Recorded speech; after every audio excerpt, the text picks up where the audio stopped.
Oi, amigos, sejam todos bem-vindos a mais um trabalho de divulgação do Espiritismo nas redes sociais da Associação Espírita Caridade. Que a paz do Divino Mestre nos acompanhe hoje e sempre. Convidamos a todos os nossos irmãos que neste momento nós possamos pensar, emanar bons pensamentos a todos os nossos irmãos em humanidade, encarnados e desencarnados, que necessitem do amparo divino. Para você que está chegando agora na página da Associação Espírita Caridade, hoje nós vamos falar um pouquinho sobre os elementos gerais do universo e basicamente falar sobre nós, sobre o nosso histórico espiritual, sobre a nossa vida, sobre a nossa proposta de vida, embora seja um assunto de estudo, é também de reflexão em relação a nós mesmos, ao que estamos fazendo aqui, como nós podemos melhorar a nossa conduta diária para vivermos melhor. No Livro dos Espíritos, a pergunta 27, que Allan Kardec endereça aos espíritos auxiliares da codificação, é a seguinte: há então dois elementos gerais do universo, a matéria e o espírito? Dois elementos. E os espíritos respondem: sim, e acima de tudo Deus, o Criador, o Pai de todas as coisas. Deus, espírito e matéria constituem o princípio de tudo o que existe, a Trindade universal. Os espíritos são a individualização do princípio inteligente, como os corpos são a individualização do princípio material. A época e o modo por que essa formação se operou é que são desconhecidos. Bem, em relação aos elementos gerais, nós sabemos que são dois, espírito e matéria, mas acima desses dois elementos está o Criador, Deus, o nosso Pai, que é inteligência suprema, a causa de tudo o que nós conhecemos e o que nós desconhecemos no estágio atual de evolução própria. Sendo que os espíritos são a individualização do princípio inteligente e os corpos a individualização do princípio material. Então, os espíritos saem da parte da Trindade universal, que intitulamos espírito, e os corpos saem da parte da Trindade universal, que intitulamos matéria. Vamos falar então um pouquinho sobre a matéria, para que nós possamos entender de uma forma mais simples e que acreditamos seja de uma forma que atinja todos nós intelectualmente, com simplicidade, com clareza. Se você não é um bom cozinheiro ou nunca se aventurou por esta área, pelo menos sabe o que é farinha. A farinha nós podemos comparar com o elemento material formador de tudo, a parte da Trindade universal, que intitulamos matéria. A base disso é o fluido cósmico, ou fluido universal. Alguns gostam de chamar de fluido cósmico universal, ou seja, é o elemento material da Trindade universal. Comparamos ele com a farinha porque, se você vai fazer uma pizza, você usa farinha como uma das bases daquela massa. Se você vai fazer um bolo de cenoura, usa farinha como uma das bases daquela preparação. Se vai fazer panqueca tradicional, usa a farinha como uma daquelas bases da panqueca. Se vai fazer macarrão, lasanha, canelone, tortelli, enfim, estou viajando pelo universo das minhas predileções, mas podemos pensar qualquer coisa que nós possamos produzir com farinha. Até cola. A minha mãe me ensinou quando eu era pequena a fazer cola com farinha e água. Então, nós sabemos que é um elemento que pode produzir muitos outros. E assim nós o comparamos com o elemento material universal, com o fluido cósmico, porque a partir do fluido cósmico ou do fluido universal formam-se todos os corpos materiais. Tudo o que é matéria provém desse fluido cósmico, desse elemento material universal. e ele é peculiar em cada planeta. Por exemplo, na Terra, o fluido material da Terra, o fluido cósmico que interpenetra o planeta Terra, ele é composto por substâncias e elementos condizentes com o nosso planeta. Em outros orbes, ele é o mesmo elemento material acrescido de outras substâncias que são peculiares a cada orbe.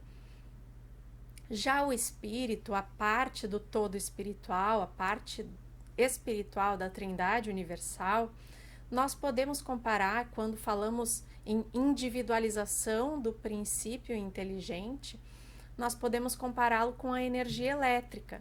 Por exemplo, uma lâmpada, a gente pode comparar inclusive a lâmpada com o corpo físico, mas uma lâmpada só acende quando tem por condutor a energia elétrica. A energia elétrica nós não tocamos, nós não conseguimos condensar ela puramente, conseguimos colocá-la, grosseiramente falando, né? Colocá-la dentro de uma lâmpada, dentro de um computador, dentro de um equipamento eletrônico.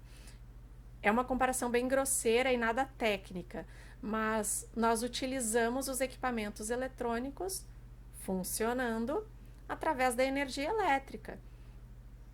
No entanto, nós não vemos a energia elétrica e não podemos afirmar que ela não é um tipo de matéria.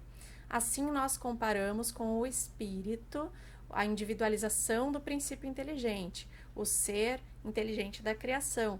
O espírito, embora nós não possamos mensurá-lo, visualizá-lo, o que nós visualizamos é o perispírito dos seres que povoam a Terra, ele é um componente importante dessa Trindade Universal em energia, se é que nós possamos exprimir assim, porque o espírito ele não tem propriamente uma forma. Os espíritos superiores da codificação nos esclarecem que o espírito para nós pode ser entendido como uma centelha, uma chama ou um clarão, e que pode variar o brilho até o brilho do rubi, ou opaco e escuro e opaco, de acordo com o seu nível evolutivo, as suas emanações mentais.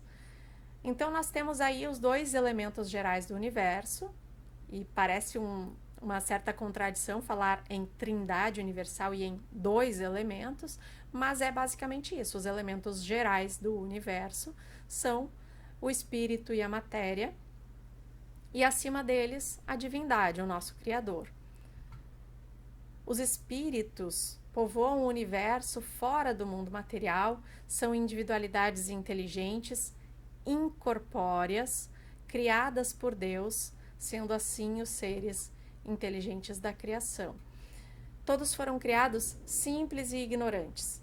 Na simplicidade e até rudimentarismo físico, orgânico, de feições mesmo, de funcionamento dos órgãos, se a gente for parar para pensar, os primeiros homens tinham ainda o último osso da coluna, o cóccix mais longo, que era uma herança vestigial, segundo os biólogos, uma herança vestigial do rabo, e encurtou-se aquele osso, mas ainda era um pouquinho mais longo do que o nosso, por exemplo. Atualmente, temos crianças, né, adolescentes, jovens e adultos que nem chegam a desenvolver o siso. Aí os outros vão brincar, não tem juízo, né? Brincadeiras à parte, o siso também é uma espécie de herança vestigial do passado, de quando nós necessitávamos de dentes mais fortes, mais potentes, mais largos, mais bem firmados nos ossos da mandíbula, para que nós pudéssemos triturar a carne crua dos animais que nós consumíamos. E inclusive até ossos, enfim, a mandíbula é extremamente forte, que foi ao longo dos séculos e milênios tornando-se mais delicada, trazendo uma delicadeza à feição facial dos habitantes atuais da Terra, destes espíritos, como nós vemos hoje encarnados, com esses corpos tecnicamente mais aperfeiçoados em relação ao Homo sapiens, por exemplo. Então, tudo denota, tudo na nossa criação denota uma inteligência, uma engrenagem inteligente da criação. Nós somos criados simples nessa rudimentaridade que citamos e ignorantes no sentido de desconhecer a vida, de desconhecer as engrenagens da vida, mas todos com destino à perfeição relativa ao nosso grau de adiantamento e relativa aos nossos próprios esforços. Os espíritos são de diferentes ordens, conforme o grau de perfeição que tenham alcançado. E aí nós vamos pesquisar no Livro dos Espíritos, a partir do item 100, que ali o Livro dos Espíritos ele é praticamente todo em perguntas e respostas, mas nessa parte especificamente são apenas questões, não são perguntas. São questões que abordam as ordens e classes dos espíritos, nos identificam moralmente. A escala espírita é composta por 3 ordens, e aí nós temos os espíritos de terceira ordem, que são espíritos imperfeitos, os espíritos de segunda ordem, que são os bons espíritos, e temos os espíritos de primeira ordem, que são os espíritos puros. E se nós formos analisar as classes dentro dessas ordens de espíritos, nos espíritos de terceira ordem, nós vamos encontrar características mais ou menos acentuadas diferente de um para outro, de impureza, de leviandade, de pseudo-sapiência, de neutralidade, de alguns batedores e perturbadores. São características marcantes em germe ou mesmo bem latentes, bem pronunciadas em espíritos da terceira ordem, em espíritos imperfeitos. Quem são esses espíritos imperfeitos? Nós, habitantes da Terra, ainda nos lapidando diariamente, de existência em existência, para nos tornarmos melhores, moralmente falando, lapidando essas características psicológicas, pessoais que nos definem. Os espíritos de segunda ordem, os bons espíritos, carregam em graus mais ou menos intensos características de bondade, de sapiência, de sabedoria, de superioridade. Isso de acordo com as classes, né? Nos espíritos de terceira ordem, nós vamos encontrar 5 classes, em uma ordem decrescente, 10ª, 9ª, 8ª, 7ª e 6ª. Nos espíritos de segunda ordem, nós vamos encontrar mais 4 classes, também nessa sequência decrescente, 5ª, 4ª, 3ª e 2ª. E os espíritos de primeira ordem, que tem uma classe única, são os espíritos puros, em que não há qualquer traço de matéria, de impulso material, de paixões, de características inferiores, é a pureza. Essa é a classificação, se é que nós podemos chamar assim, de Jesus, por exemplo, que veio nos ensinar com toda a sua grandeza, superioridade, mas não perfeição. Podemos filosoficamente dizer que Jesus foi o espírito mais perfeito que passou aqui na Terra? Podemos, mas tecnicamente Jesus não era perfeito, não é perfeito. Somente Deus tem a perfeição absoluta. Jesus tinha e tem uma perfeição relativa ao seu adiantamento, às suas conquistas pessoais. Jesus foi o espírito mais puro que passou aqui na Terra, porque é sim um espírito puro. E claro que essas classificações são muito mais gerais do que absolutas, elas não são restritas. E quando se chega à ordem de espíritos puros, tem classes infinitas de conforme aptidões, necessidades evolutivas, tipo de trabalho no plano espiritual, os mundos que são regidos por esses espíritos. Enfim, é uma classificação infinita. Nós não queremos nos prender muito aqui, porque não é o foco do nosso trabalho, mas é importante que nós entendamos isso para perceber que a nossa evolução nunca para. Nós nunca paramos de crescer. Se nós estamos hoje mais próximos do início do que do fim, se é que podemos chamar assim, nós temos ainda muitos degraus para vencer, temos muitas dificuldades para lapidar em nós, para conseguir nos melhorar. No Evangelho de João, capítulo 16, versículo 33, nós encontramos uma citação atribuída a Jesus em que ele diz: "Eu venci o mundo". Ao que Jesus estava se referindo? Jesus se referia às diferentes moradas que existem multiverso afora e que Kardec vai classificar no Evangelho segundo o Espiritismo, capítulo 3, também numa classificação mais geral do que absoluta, em 5 categorias gerais, conforme as características morais dos habitantes de cada categoria. Nos mundos primitivos, destinados às primeiras encarnações da alma humana, em que o mal predomina inteiramente, as paixões são a única forma de relação interpessoal, é tudo o que eu desejo, o que eu quero, é a minha vontade, é a violência, é a grosseria. Nos mundos de expiação e de provas, já há uma certa... os primeiros alvores de bondade, de proposta de mudança íntima, já existe um pouco de bem e a Terra ainda está classificada nessa categoria, embora esteja num processo de transição evolucional para o 3º milênio, que nós já adentramos esse processo que nos encaminha a uma regeneração, que não é perfeição. Regeneração é apenas um repouso do mal, é um repouso das lutas nos planos inferiores.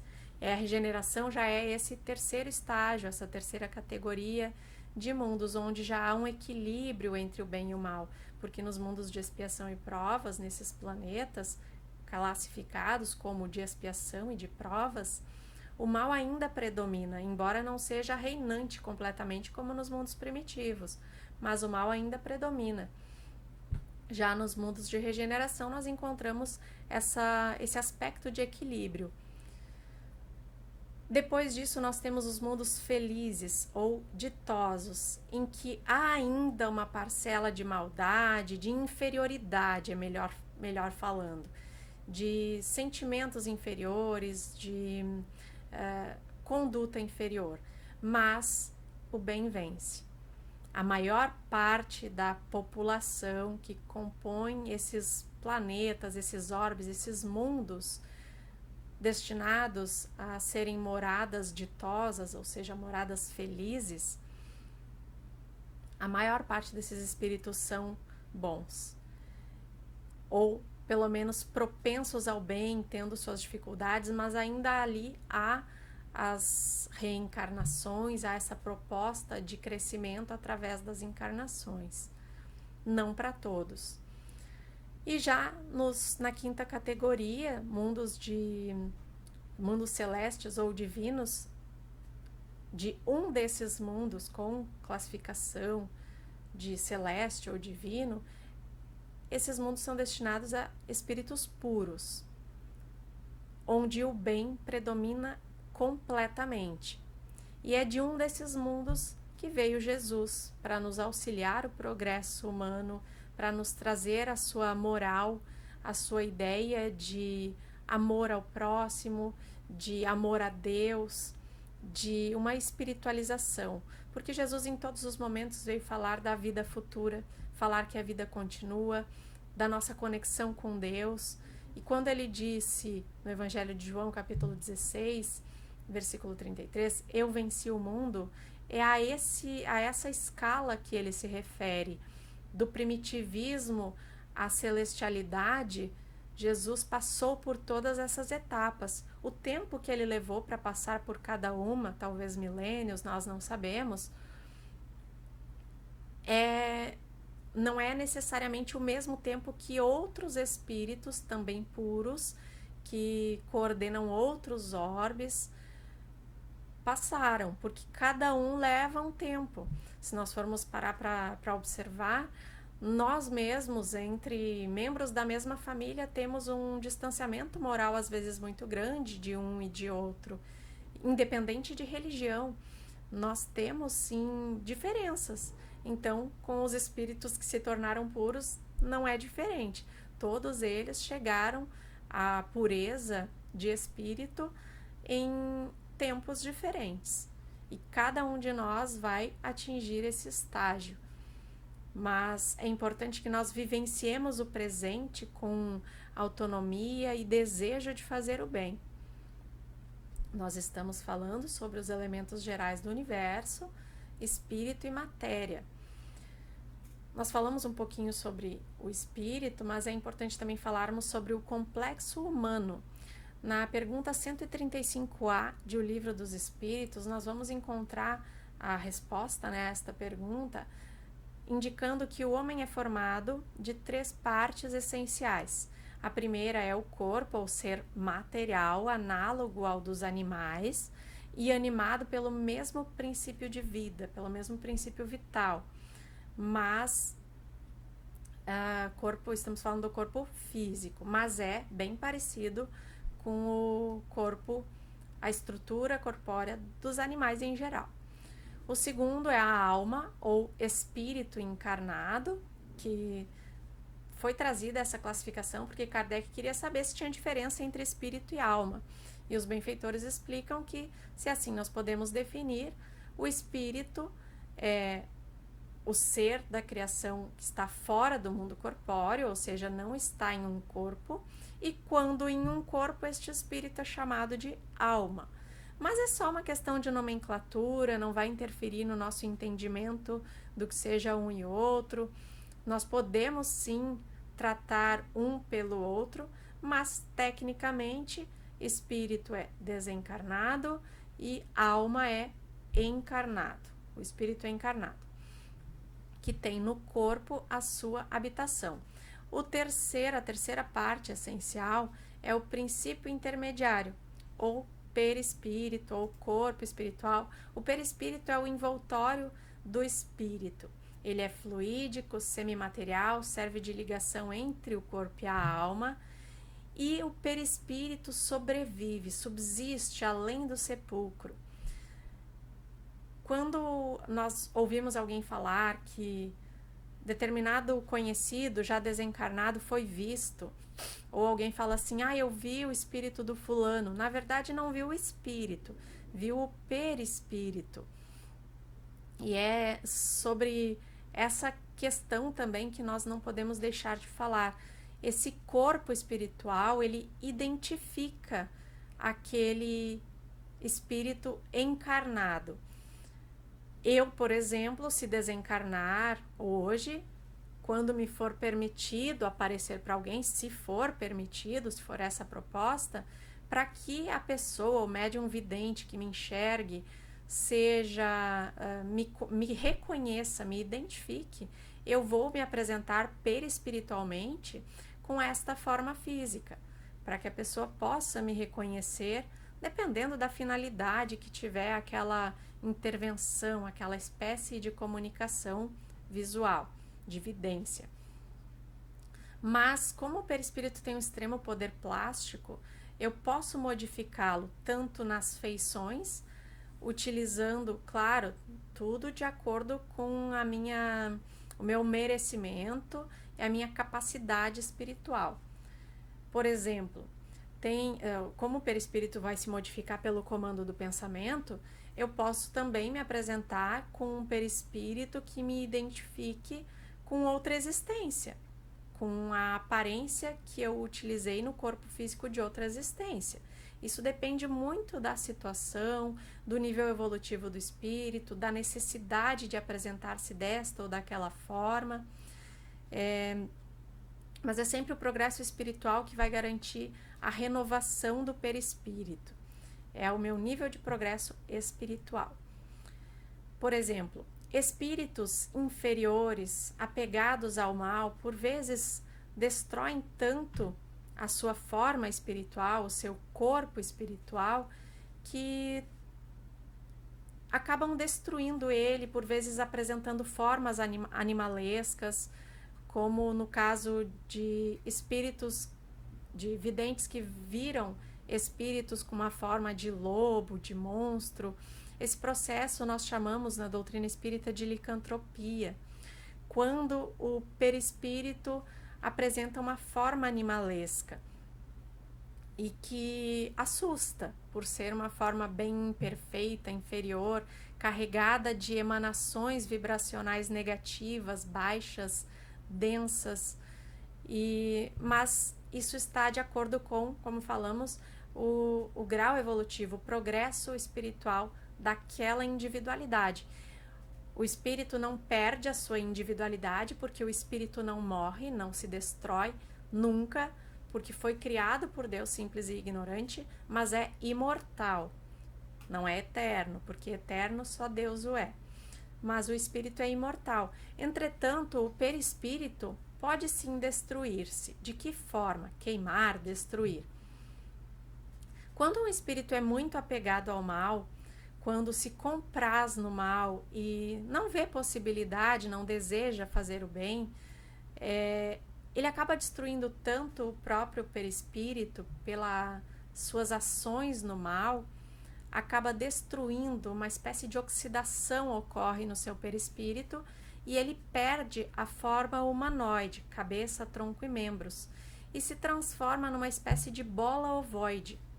Mas nem assim a misericórdia divina o desampara.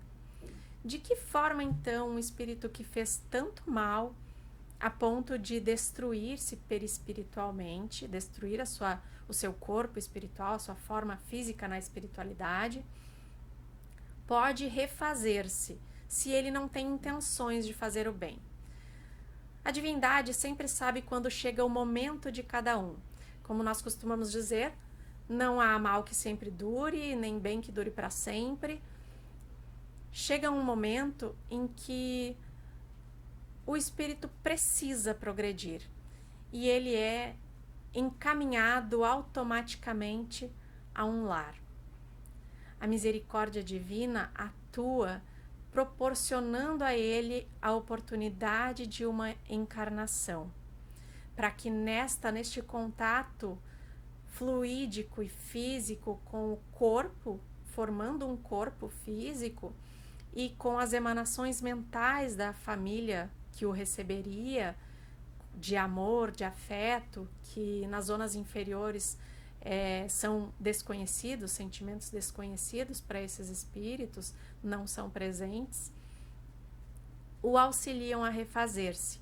Por isso vemos muitas encarnações de espíritos que nascem sem os membros, sem alguns membros, com deformidades e sobrevivem apenas poucas horas, ou alguns até alguns anos também, mas é tudo um processo de reestruturação do perispírito, para que nas próximas existências ele possa ir se depurando, tornando-se melhor e que na forma física possa também estar melhor estruturado para as provas que tenha de passar. A misericórdia divina não nos desampara nunca. O perispírito ele é um intermediário de todas as sensações que o espírito recebe. Do corpo para o espírito, o perispírito transmite sensações. Do espírito para o corpo, o perispírito conduz impressões. É por isso que muitas vezes nós falamos em doenças psicossomáticas. O psicossoma é o perispírito. Essas doenças que nós produzimos pelo pensamento, por vezes adoecido, ou pela falta de perdão, ou pelo desamor, ou pela tristeza, ou pelo sofrimento. Nós produzimos uma quantidade de substâncias químicas que pode fazer adoecer o corpo físico, porque do espírito para o corpo, o perispírito é o condutor das impressões. O corpo físico, segundo Joana de Ângeles no livro Estudos Espíritas, é o domicílio temporário do espírito que, através dele, vai adquirir experiências, aprimorar aquisições, reparar erros e sublimar aspirações. Emmanuel, no livro Roteiro, diz: a benção de um corpo, ainda que disforme e mutilado na terra, é como uma preciosa oportunidade de aperfeiçoamento espiritual, como falamos, né, até no caso dos espíritos que perderam a sua forma humanoide, sua forma perispiritual natural, recebem a oportunidade de, num novo corpo, refazerem-se física, perispiritualmente e espiritualmente, sempre crescendo. O homem é portador por empréstimo de um espírito imortal. Com o espiritismo, o que era uma questão de fé passou a ser um fato comprovado. O espírito, quando desencarna, guarda suas características, nem melhor nem pior do que era quando se achava na carne. É importante nós colocarmos que ninguém que desencarna evolui de uma hora para outra. Não é porque o espírito encarnado, a pessoa faleceu, morreu, que se tornou espírito de luz. Nós somos o que somos e temos o nosso tempo de aprendizado. Evoluímos na matéria, evoluímos também no plano espiritual. Mas o que nós vamos levar de bagagem para o plano espiritual? O que fazemos na matéria que desequilibra ou que reequilibra, que afeta de uma forma ou de outra o nosso espírito? Como funciona isso? Boas emanações mentais afetam de forma positiva o espírito e a sua jornada além túmulo. Boas leituras, uma conexão frequente com os benfeitores através da oração, das preces em prol do próximo, de atitudes caridosas, benéficas, de amor ao próximo, de autocontrole, de equilíbrio emocional, de contato com a espiritualidade, através dos meus pensamentos. Como dizemos em Espiritismo, diga-me o que pensas que te direi quem te acompanha. Pensemos na nossa ordem de pensamentos. Quanto mais elevada for ela, no maior número de horas possível do nosso dia, conseguiremos estar em mais equilíbrio, diminuindo o acesso aos espíritos influenciadores e perturbadores e aumentando a nossa qualidade de vida material, inclusive, para que possamos alçar novos voos, sendo membros, partes constitutivas e constituintes dessa trindade universal. Todos nós possamos nos sentir melhores do momento em que começamos a assistir esse trabalho, que não é nosso e sim da espiritualidade, no qual temos a pretensão de ser repassadores, embora cheios de falhas, mas com muito amor e carinho, desejando que todos vocês que nos acompanham possam sentir essa paz, essa luz que emana dos benfeitores. Muito obrigada a todos e que possamos continuar na paz do Cristo.